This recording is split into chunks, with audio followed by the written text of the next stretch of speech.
Iran द्वारा एक साथ कई देशों और क्षेत्रों पर किए गए हमले की कहानी 21वीं सदी के सबसे जटिल, तनावपूर्ण और दूरगामी भू-राजनीतिक घटनाक्रमों में गिनी जा सकती है, क्योंकि ये केवल एक सैन्य कार्रवाई नहीं, बल्कि दशकों से जमा होते आ रहे राजनीतिक टकराव, वैचारिक विरोध, आर्थिक प्रतिबंधों, क्षेत्रीय प्रभुत्व की होड़ और वैश्विक शक्तियों के आपसी संघर्ष का विस्फोटक परिणाम है। ये घटना उस समय सामने आई जब मध्य पूर्व पहले से ही अस्थिर था, जहां गाजा, यमन, सीरिया और इराक जैसे क्षेत्रों में लंबे समय से संघर्ष चल रहे थे, और जहां हर नई चिंगारी पूरे क्षेत्र को आग में झोंक देने की क्षमता रखती है। ऐसे माहौल में ईरान पर हुए कथित प्रारंभिक हमलों और दबावों के बाद तेहरान ने ये संदेश देने की कोशिश की कि वो केवल रक्षात्मक नहीं, बल्कि निर्णायक और बहुआयामी जवाब देने में सक्षम है।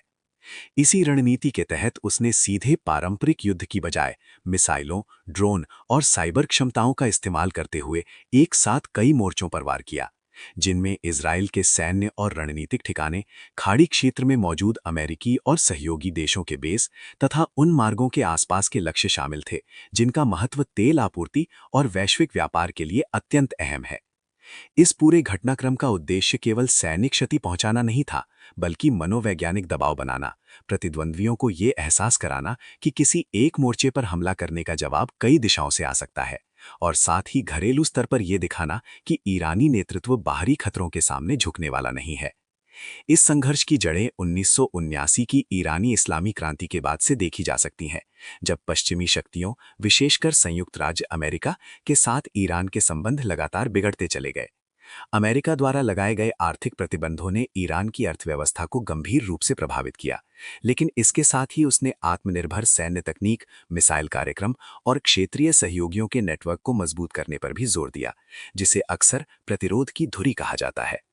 इसी पृष्ठभूमि में जब ईरान ने एक साथ कई स्थानों पर हमला किया, तो दुनिया ने देखा कि आधुनिक युद्ध केवल टैंकों और सैनिकों तक सीमित नहीं रहा, बल्कि ये तकनीक, सूचना, अर्थव्यवस्था और कूटनीति का समन्वित खेल बन चुका है।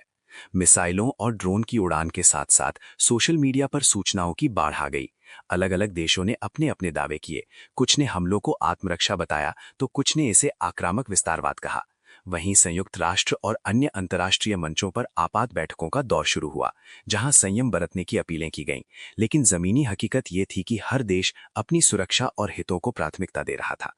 इस पूरे संघर्ष का वैश्विक प्रभाव भी तुरंत दिखाई देने लगा। तेल की कीमतों में उछाल आया, शेयर बाजारों में गिरावट देखी गई, हवाई मार्ग बदले गए, कई देशों में अपने नागरिकों के लिए यात्रा चेतावनी जारी की, और दुनिया को ये एहसास हुआ कि मध्य पूर्व की कोई भी बड़ी घटना पूरी वैश्विक अर्थव्यवस्था को हिला सकती है।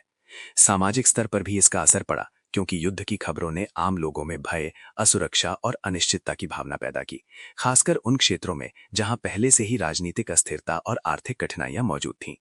ईरान के इस कदम को कुछ विश्लेषक शक्ति प्रदर्शन के रूप में देखते हैं, तो कुछ इसे मजबूरी में उठाया गया कदम मानते हैं। उनका तर्क है कि जब किसी देश को लंबे समय तक घेरा जाता है, उसके संसाधनों पर प्रतिबंध लगाए जाते हैं और उसकी सुरक्षा को लगातार चुनौती दी जाती है, तो वो अंततः कठोर प्रतिक्रिया देने पर मजबूर हो जाता है। वहीं आलोचक कहते हैं कि इस तरह के हमले क्षेत्र को और अस्थिर बनाते हैं, निर्दोष नागरिकों की जान जोखिम में डालते हैं और शांति की संभावनाओं को और दूर कर देते हैं। इतिहास गवाह है कि मध्य पूर्व में शुरू हुए कई संघर्ष वर्षों तक चलते रहे हैं, और उनकी कीमत केवल युद्ध में शामिल देशों ने ही नहीं, बल्कि पूरी दुनिया ने चुकाई है। इसलिए ईरान द्वारा एक साथ कई देशों और क्षेत्रों पर हमला करना एक चेतावनी भी है कि आधुनिक युग में युद्ध सीमाओं में बंधा नहीं रहता, उसकी लहरें दूर दूर तक फैलती हैं। राजनीति से लेकर आम आदमी की रोजमर्रा की जिंदगी तक सब कुछ प्रभावित होता है। इस पूरे घटनाक्रम ने एक बार फिर ये सवाल खड़ा कर दिया है कि क्या वैश्विक शक्तियां संवाद, कूटनीति और सहयोग के जरिए ऐसे संकटों को सुलझाने की इच्छा शक्ति दिखा पाएंगी, या फिर दुनिया आने वाले समय में और बड़े, अधिक विनाशकारी टकरावों की ओर बढ़ती चली जाएगी। क्योंकि यदि इतिहास से कोई सबक मिलता है, तो वो यही है कि शक्ति का जवाब शक्ति से देने की श्रृंखला अंतहीन हो सकती है,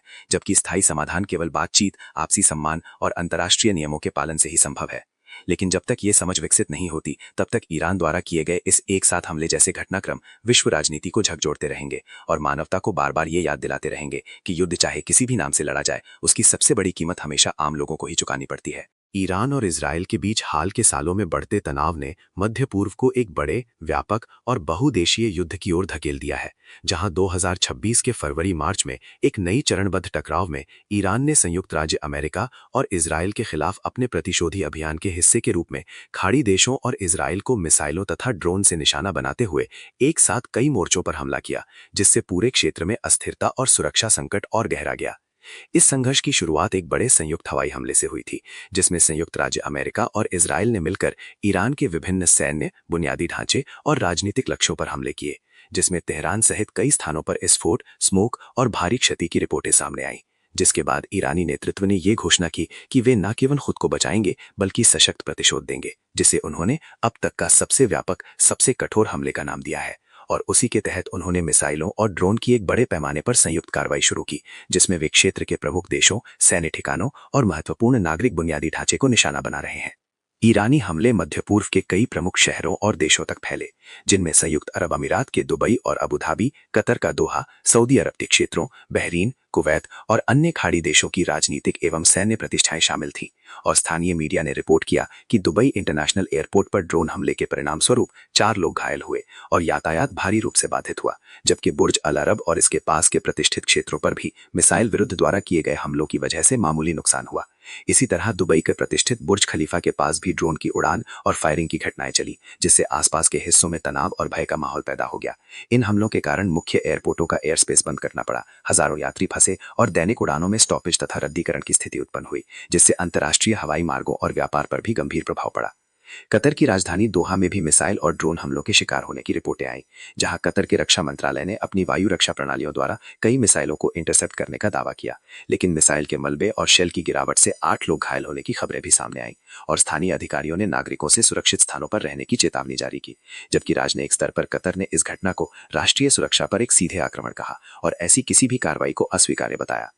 इन घटनाओं ने सिर्फ सैन्य उद्देश्यों को लक्षित नहीं किया, बल्कि खाड़ी के कई महत्वपूर्ण नागरिक बुनियादी ढांचों तथा वैश्विक परिवहन मार्गों को भी प्रभावित किया, जिससे संयुक्त अरब अमीरात, कुवैत तथा कतर स्थित अंतर्राष्ट्रीय एयरलाइनों और एयरलाइनों के संचालन अप्रभावित नहीं रहे। संयुक्त अरब अमीरात और कतर सहित कई देशों ने अपने एयर स्पेस को अस्थायी रूप से बंद कर दिया। इसके परिणाम स्वरूप हजारों उड़ानें रद्द हो गईं और यात्रियों को अटकने को मजबूर होना पड़ा, जिसमें प्रमुख एयरलाइनों के परिचालन में भारी व्यवधान आया और उल्लेखनीय रूप से कई भारतीय नागरिक भी अपने सफर के बीच फंस गए।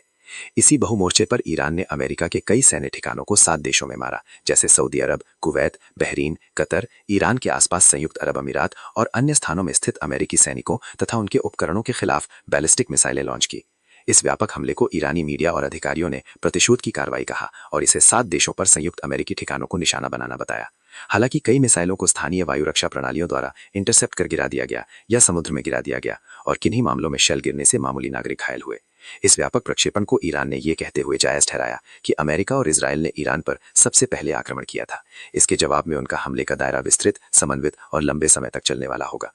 इस युद्ध स्थिति में इजरायल ने भी सक्रिय रूप से जवाबी कार्रवाई जारी रखी, जिसने ईरानी मिसाइलों और ड्रोन को अपने क्षेत्र में प्रवेश करने से रोकने के लिए एंटी मिसाइल प्रणालियों का उपयोग किया, जबकि खुद ईरान में अमेरिकी और इजरायली सेनाओं द्वारा लायंस रोर या एपिक फ्यूरी नामक संयुक्त सैन्य अभियानों के तहत ईरान के अंदर कई सैन्य, रणनीतिक और राजनीतिक लक्ष्य देखते हुए एयर और मिसाइल हमले किए, जिनमें कई उच्च स्तरीय अधिकारी और कमांडर शामिल थे, जिसका प्रभाव तेहरान समेत पूरे ईरान में देखा गया और स्थानीय नागरिक इलाकों में विस्फोट, हादसे तथा सुरक्षा उपायों को अपनाने की रिपोर्टें मीडिया द्वारा लाइव प्रकाशित की गई। इस पूरे संघर्ष ने खाड़ी देशों के राजनीतिक, सामाजिक और आर्थिक परिदृश्य को भी गहरा प्रभावित किया, जहां सऊदी अरब, संयुक्त अरब अमीरात और कुवैत ने ईरानी कार्रवाई की कड़ी निंदा की और इसे अपनी संप्रभुता